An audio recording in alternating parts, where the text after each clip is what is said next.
You may be wondering, Helloween, this is clearly not an LP, but another rant video. You seem to be very angry a lot. Well, I am quite angry, and those of you following me on Twitter probably know that I like talking about the gaming industry a lot. It's something that actually does interest me, the sales figures, the sort of ins and outs of it. But the main thing that really bugs me is the journalists, actually. The journalists and the reviewing system. Mainly because it's really, really bad on both accounts. Journalists, really, by definition, should probably be impartial to what they're reviewing and what they're actually providing news on, because if they're not, they're basically just PR spokespeople.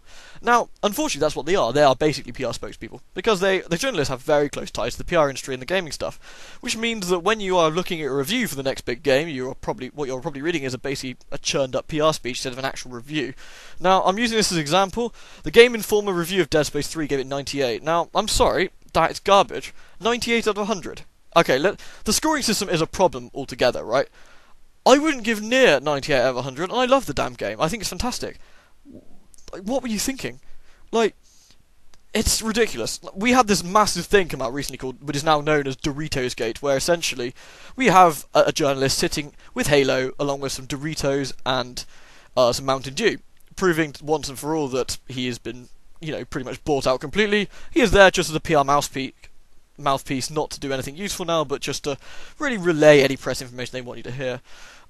It gets to the point now where it pretty much looks like the PR is so close in the gaming industry that any reviews you read over a majority of websites are just recycled PR and have been bought out. It seems kind of paranoid, but unfortunately there's no proof to say otherwise at this point, really, and there's lots and lots of indications that this is the case, which doesn't do anyone any good. Your casual gaming enthusiast will be looking, like many, many people do, at reviews. They will look at a review for a game and they will see that it says 98, best game ever. And you'll say, wow. And so Dick Shit's asshole will look at this and go, oh, I wrote this review and I said it's the best game ever. And so your average reviewer will say, well, Dick Shit said this is brilliant. I love Dick Shit, so I will continue and buy this game. And of course he turns out to be crap, and he's very, very annoyed, and he's cross, and he would write a very angry letter via snail mail, which the Royal Mail would lose, but there you go, that's another story altogether. So, this here is a problem, isn't it? A problem that really can't be fixed at this point, because the PR has their claws so tightly grossed around the people, the hands, which is very sad. But I could go on forever about that. I mean, the fact that this is a major, major issue, there should be no collaboration between PR and press. It should be a case of PR, you say your crap, the games companies then send out their games, and they wait the reviews. If the game is good, it will get a good review. If the game is bad, it will get a bad review.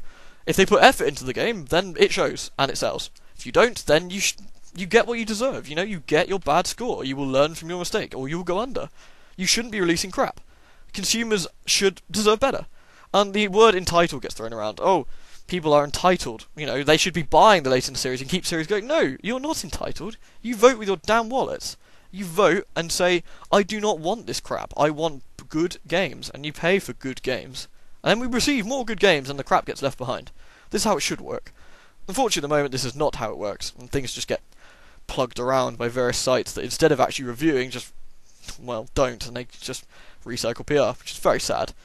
But I'm going to move on to my second point, really, that also annoys me. The press and their reviewing system. So, I'm going to use Metacritic here. Mainly, Metacritic is absolutely toxic for this. It's completely horrible. I mean, basically, developers get bonuses depending on what Metacritic their score gets. So, they rely on reviews to get really good.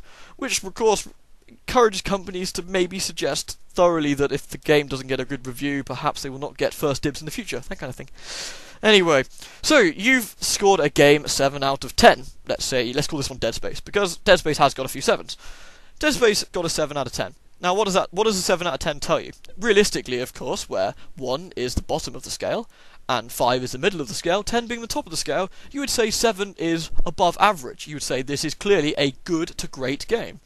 But this is not how the scale works. No. Unfortunately, the scale works with the fact that 7 is a bad game, 6 is an abysmal game, 5 is why didn't you just kill yourself, anything 4 and above, you may as well just set fire to the disc and just piss on it. Why not? It's terrible. So, what is the problem here? Clearly we are not using the entire scale, which is why the number scale is garbage. Same with the star scale, right? 1 star, awful. 2 star, dreadful. 3 star, terrible but getting to average. 4 star, well, it's okay, but it's getting good, but not as good as 5, the magic 5 star. Oh. Again, what's the point? What is the point in giving any arbitrary numbers? It's just feeding crap like Metacritic for no good reason. So, How about we have reviews? I know this. Go with me here. This is a very weird thing. This is like, whoa, we're talking into territory, into space. We're going far out there. We're not even outside the box. The box no longer exists in your mind. Ooh. How about we don't use scores?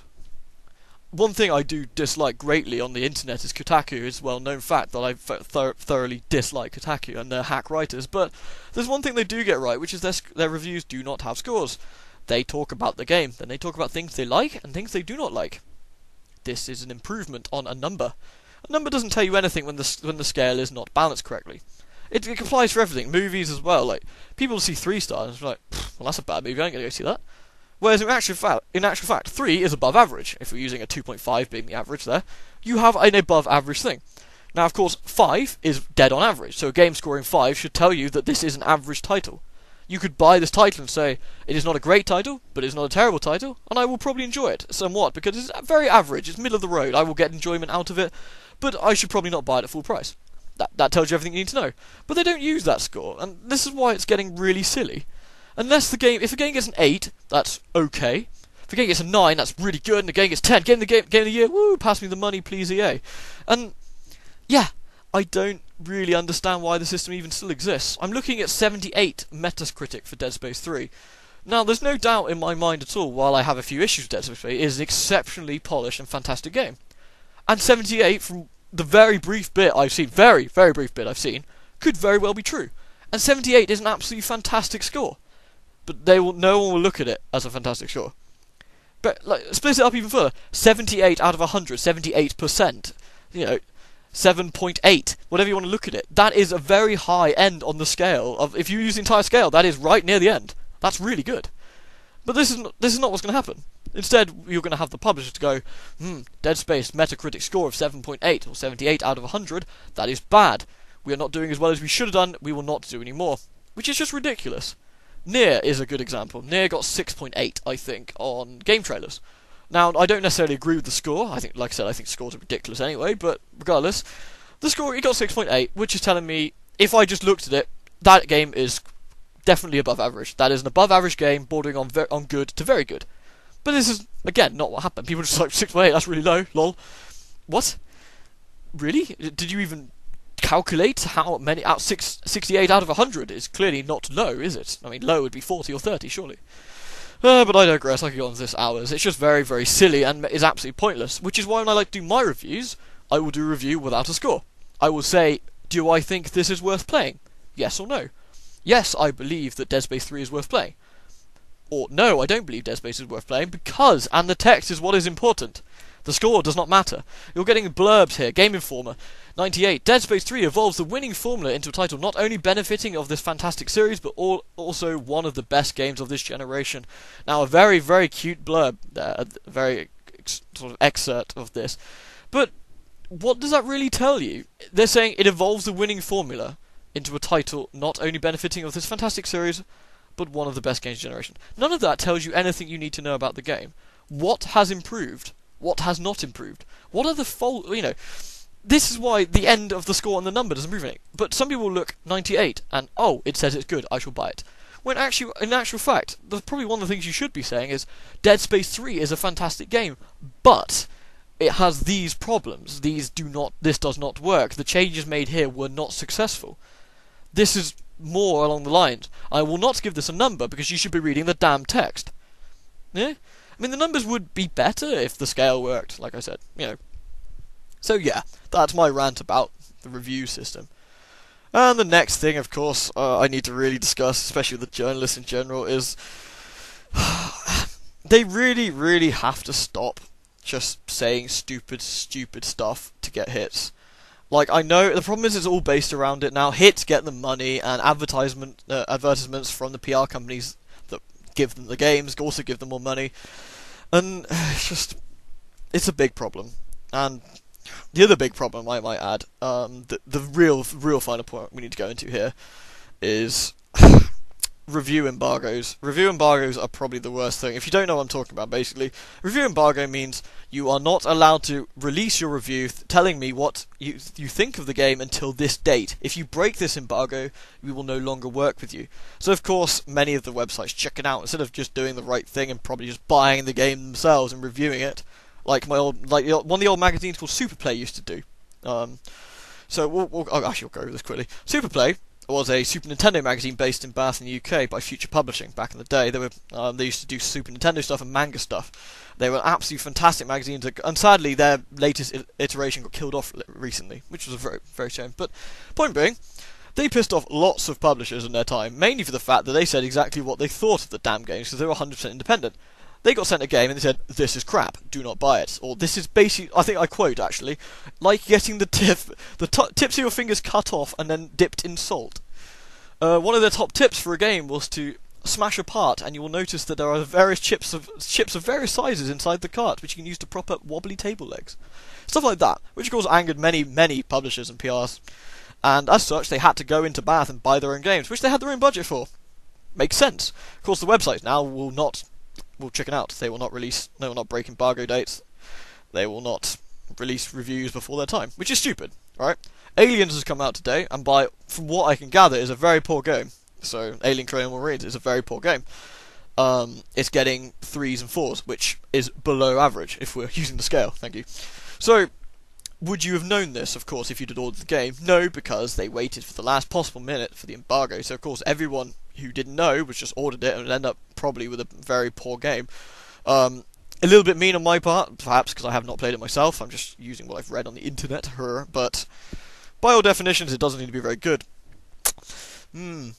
So, what's the problem with this situation here? You've got a game that doesn't need to be very good, lots of people pre-ordering and looking forward to this game. They know it's not very good, and instead of trying to improve it, perhaps, or maybe even market it, Sega, there is literally no marketing for this at all, you decided to block reviews for it, letting people know what people actually thought of it. Which is worthless. Why have reviews? Again, I quote Superplay because they are fantastic. May you rest in peace, Superplay. If it comes out without a review, do not buy it. It is probably crap. Now, back in the day, very few people did this because you wanted a review to come out, so people would see in the magazine how good your game was, and they'd go out and buy it because you made effort to make your games good. The games that weren't that good didn't get many sales.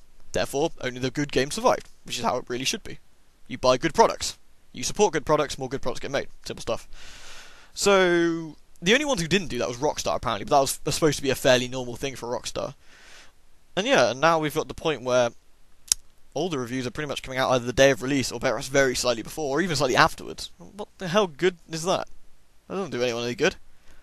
I mean, if I want to buy a game, I'm actually using a review for a change, I'll want to see what it's about. But if I can't do that, I'm kind of stuck. I have to just rely on the box art, or like we did in the old days, and maybe just kind of look around and go, is this any good? And so I'll be like, no, it sucks! And that's kind of how it goes, really. Yeah, so that's kind of like my journalist sort of review rant, really. Hope didn't bore too many people, just felt like kind of talking about it. Please feel free to chat in the comments and I'll answer and talk with you. It'd be good to discuss. But that's just really my thoughts. Again, follow me on Twitter if you like to see my views on the gaming industry in general, or any LPing stuff, because I do chat about this quite a bit. Anyway, cheers guys, thanks for listening. Normal set tomorrow, Fatal Frame I believe, if I've done it alright. When? Tuesday, Fatal Frame. Yes, Fatal Frame tomorrow. More girlies and ghosties and cameras and... So thanks for watching, listening, whatever. Till then.